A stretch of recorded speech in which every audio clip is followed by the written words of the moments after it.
जंगल के सभी पक्षी अपने मजबूत घर बनाने में लगे हुए थे।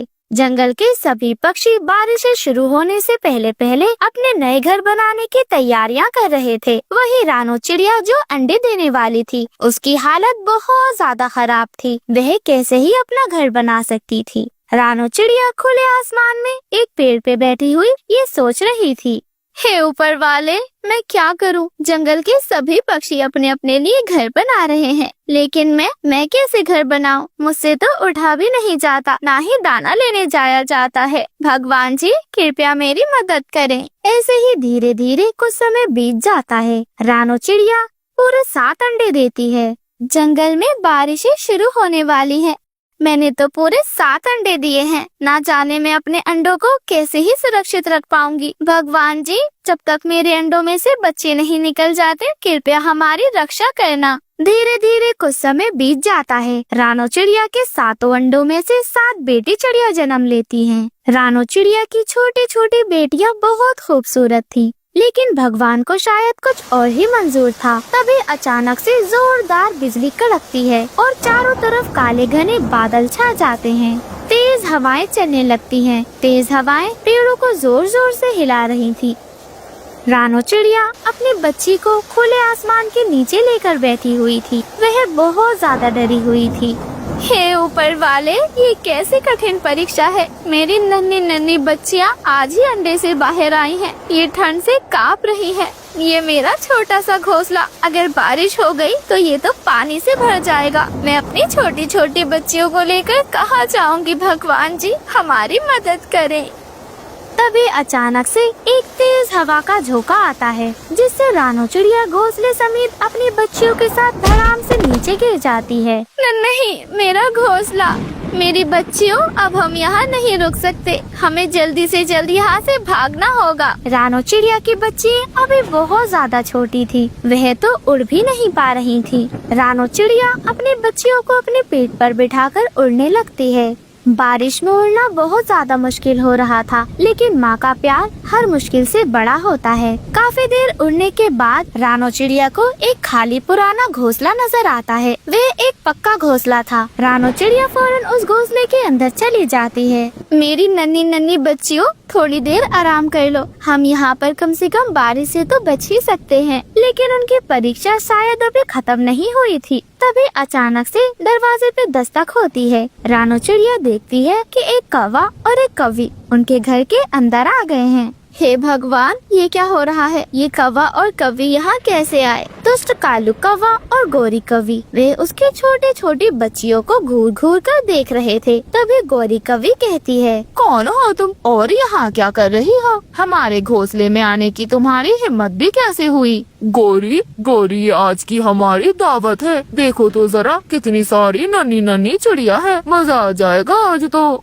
हाँ कालू जी, ये तो मैंने सोचा ही नहीं। छोटी छोटी चिड़ियों का शिकार तो हम जैसे कौवे भी कर लेते हैं। आप बिल्कुल सही कह रहे हैं। आज तो मजा ही आ गया।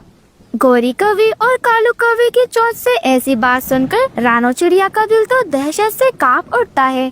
वह जानती थी कि वह दोनों बहुत ज्यादा शातिर और बुरे हैं। रानो चिड़िया उनके आगे गिड़गिड़ाने लगती है, नहीं कौवे भैया, कौवी बहन, ऐसा ना करें। मेरी बच्चियाँ अभी बहुत ज्यादा छोटी हैं। ये तो आज ही अंडे से बाहर आई हैं। कृपया आप इन्हें ना खाना। मैं आपके आगे पर जोड़ती हूँ। कृपया मेरी बच्चियों को छोड़ दो। अरे छोटी चिड़िया, क्या तुझे नहीं पता? ये तो जंगल का नियम है। क्या तू जंगल का नियम नहीं जानती? जो भी यहाँ पर कमजोर होता है वो तो मारा ही जाता है। और तुम तो बिना घर की, वो भी बारिश में भीगी हुई, कितनी लाचार हो तुम। कालू जी, जाकर बाहर से कुछ मसाला ले आए। मैं कुछ बच्चियों का सूप बना लूंगी और कुछ को कच्चा चबाकर ही खा जाऊंगी। कितना ज्यादा मजा आएगा। छोटी चिड़िया, हमें बड़े पक्षियों को खाने का कोई भी शौक नहीं है। जा यहाँ से दफा हो जा। मैं तेरी शक्ल भी नहीं देखना चाहती।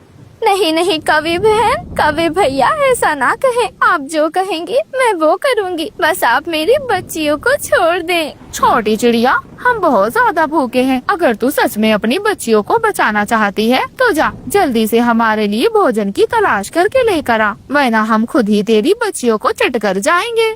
गोरी गोरी, तुम ये क्या कह रही हो? ये चिड़िया इतनी बारिश में कहाँ से भोजन लाएगी? सुन चिड़िया, अगर तू हमें रोजाना भोजन लाकर देती रहेगी तो तेरी बच्चियाँ सुरक्षित रहेंगी। अगर तूने हमें भोजन न लाकर दिया तो उसी दिन हम तेरी बच्चियों को खा जाएंगे। तू इस घोंसले में रह सकती है, लेकिन तुझे इसके बदले, अपनी बच्चियों की जान के बदले, तुझे हमें रोज रोज भोजन लाकर देना होगा। बता, अगर मंजूर है तो ठीक है, वरना तुझे यही पेड़ से गिराकर मार दूंगी और तेरी बच्चियों की भी दावत उड़ाऊंगी मैं।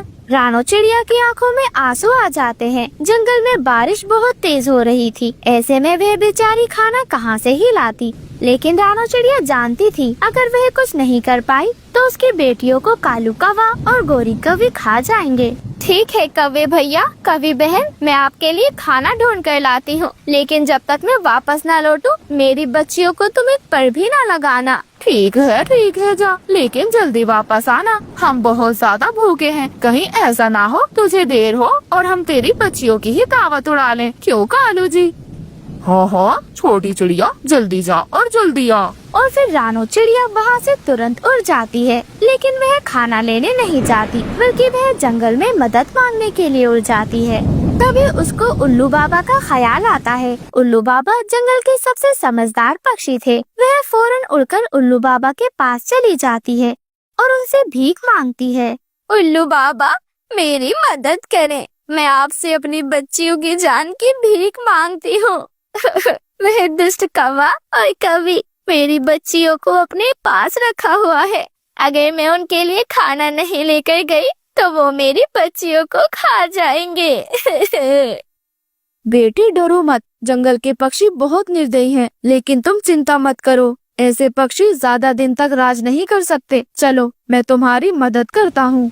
उल्लू बाबा एक चील को जानते थे। वह फौरन चील को लेकर सीधे कालू कौवा और गोरी कौवी की ओर निकल जाते हैं। कालू कौवा और गोरी कौवी दोनों रानो चिड़िया का बेसब्री से इंतजार कर रहे थे। तभी वहाँ पर उल्लू बाबा और रानो चिड़िया चील के साथ वहाँ पर पहुँच जाते हैं। रानो चिड़िया की सातों बेटियाँ आराम से एक जगह पर बैठी हुई थी। वह डर से एक दूसरे से चिपकी हुई बैठी थी और ठंड से कांप रही थी। उनके अंदर बहुत दहशत और डर भरा हुआ था। तभी चील कालू कौवे और गोरी कौवी पर हमला कर देती है। कालू कौवा और गोरी कौवी की जान चली जाती है। रानो चिड़िया उन सभी का शुक्रिया अदा करती है। उल्लू बाबा, चील दी, अगर आज आप ना होते तो ना जाने मेरी बेटियों को क्या ही होता। शायद वे कौवा कौवी मेरी बच्चियों को खा गए होते। और फिर रानो चिड़िया उसी घर में हंसी खुशी अपनी सातों बेटियों के साथ रहने लगती है।